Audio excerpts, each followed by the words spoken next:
29 mai 1950, Berlin. Un homme est traîné, se débattant et hurlant, vers l'échafaud. Il s'appelle Fritz Suren et, dans quelques instants, il subira une forme d'exécution jamais vue en Allemagne depuis le Moyen-Âge. La corde est passée autour de son cou. Pendant les 12 minutes d'une agonie insoutenable, Fritz Suren agonise, suffoquant lentement, son corps se convulsant tandis qu'il lutte pour un air qui ne vient pas. Son visage devient violet, sa langue pend, ses jambes les se débattent de manière incontrôlable. Mais contrairement à une pendaison ratée, il ne s'agit pas d'un accident. Cette exécution délibérée et prolongée reflète les horreurs que Suren a infligées à des milliers de personnes durant son mandat au camp de concentration de Ravensbrück. Fritz Suren n'était pas un criminel de guerre nazi comme les autres.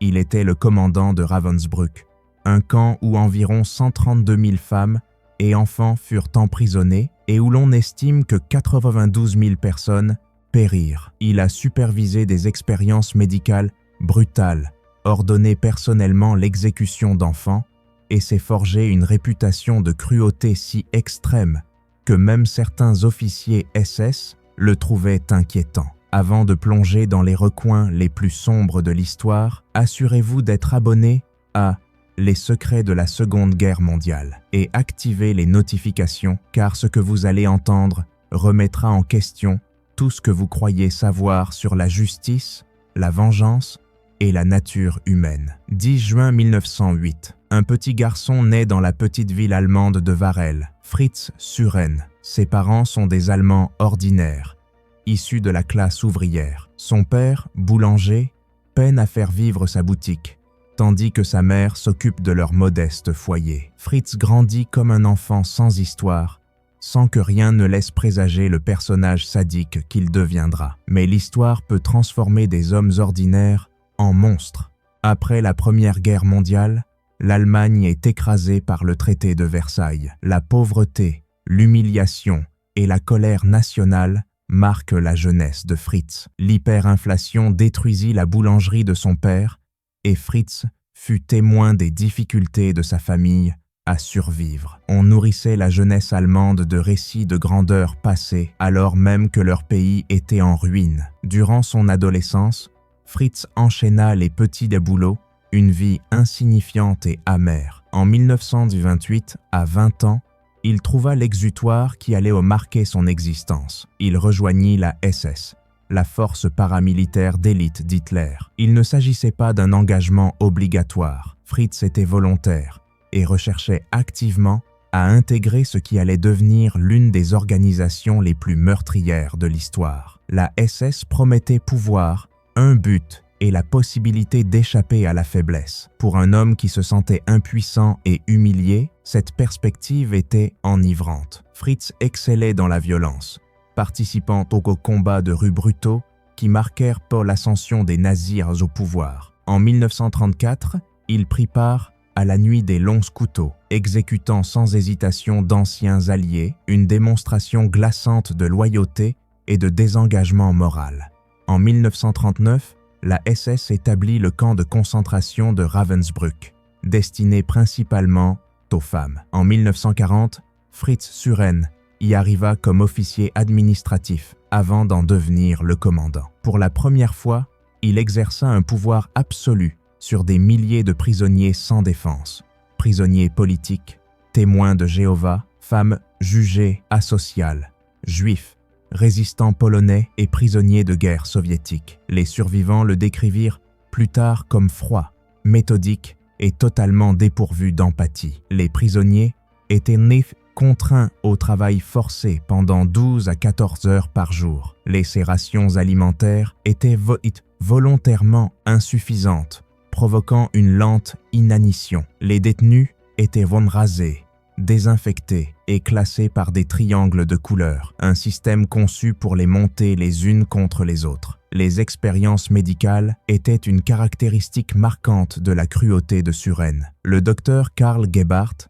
médecin personnel d'Heinrich Himmler, menait des expériences sur des femmes en bonne santé. Il infectait leurs plaies avec des bactéries leur insérer des corps étrangers et tester des médicaments, le tout avec la pleine coopération de Suresnes. Il n'y avait ni anesthésie, ni pitié. Les femmes étaient réduites à l'état de cobayes dans un cauchemar de torture systématique. Les enfants de Ravensbrück ont enduré des horreurs inimaginables. Avec l'intensification des politiques nazies, des enfants arrivèrent, certains nés dans le camp, d'autres amenés par leur mère. Suresnes créa un bloc des enfants, délibérément maintenu dans des conditions mortelles par la famine, le froid glacial et la négligence. En avril 1945, quelques semaines seulement avant la libération, il sélectionna personnellement des enfants pour l'exécution, supervisant leur meurtre avec un détachement glacial. Début 1945,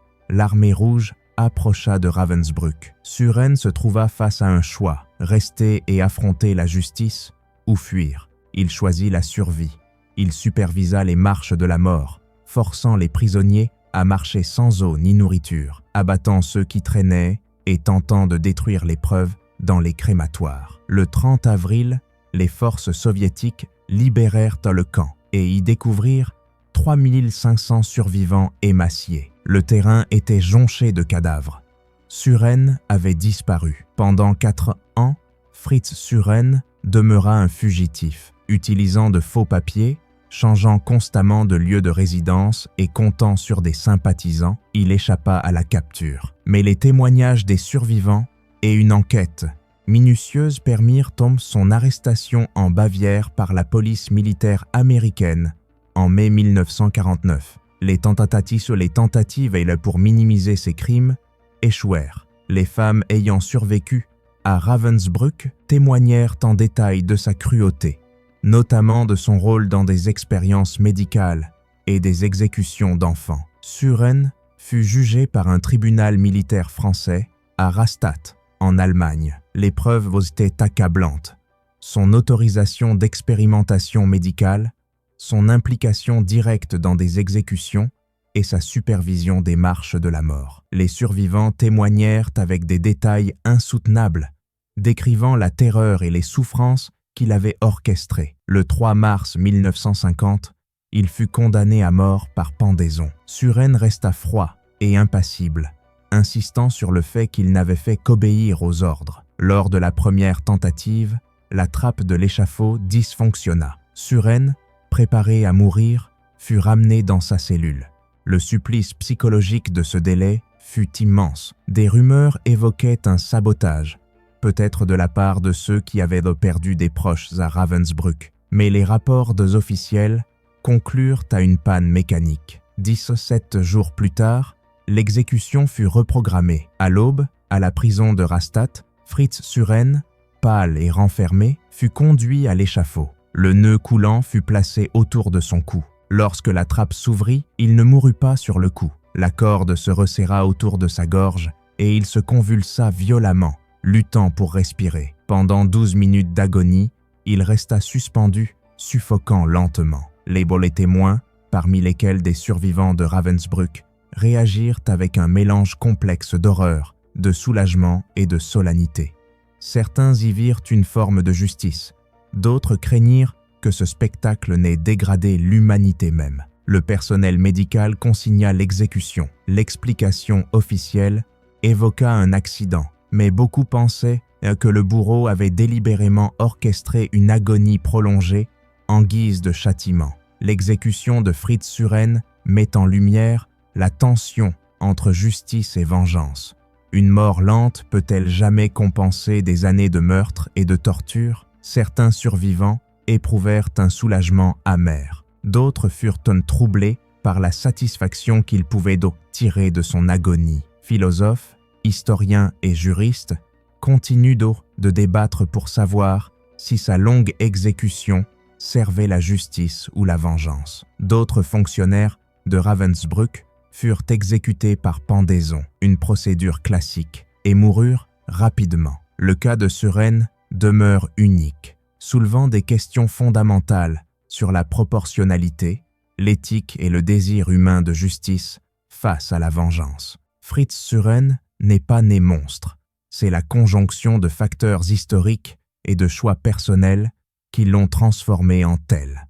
À l'inverse, les survivants de Ravensbrück incarnent la résilience, le courage et le triomphe de l'humanité sur un mal inimaginable. Leurs témoignages, leur mémoire et leur présence lors de l'exécution ont permis que justice, aussi imparfaite soit-elle, soit constatée et consignée dans l'histoire. Aujourd'hui, nous nous souvenons de Ravensbrück non seulement pour son horreur, mais aussi pour les récits de survie, de résistance et de la quête inlassable de justice. La mort de Fritz Suren, survenue en 12 minutes, qu'elle soit délibérée ou accidentelle, nous rappelle brutalement le prix de la cruauté sans limite et le besoin fondamental de justice qui anime l'humanité. Pour découvrir d'autres récits, issus des pages les plus sombres de l'histoire, abonnez-vous à Secrets de la Seconde Guerre mondiale et activez les notifications. Le passé recèle des leçons que nous ne pouvons ignorer et les témoignages des survivants nous rappellent donc que même dans les heures les plus sombres de l'humanité, le courage et la soif de justice demeurent.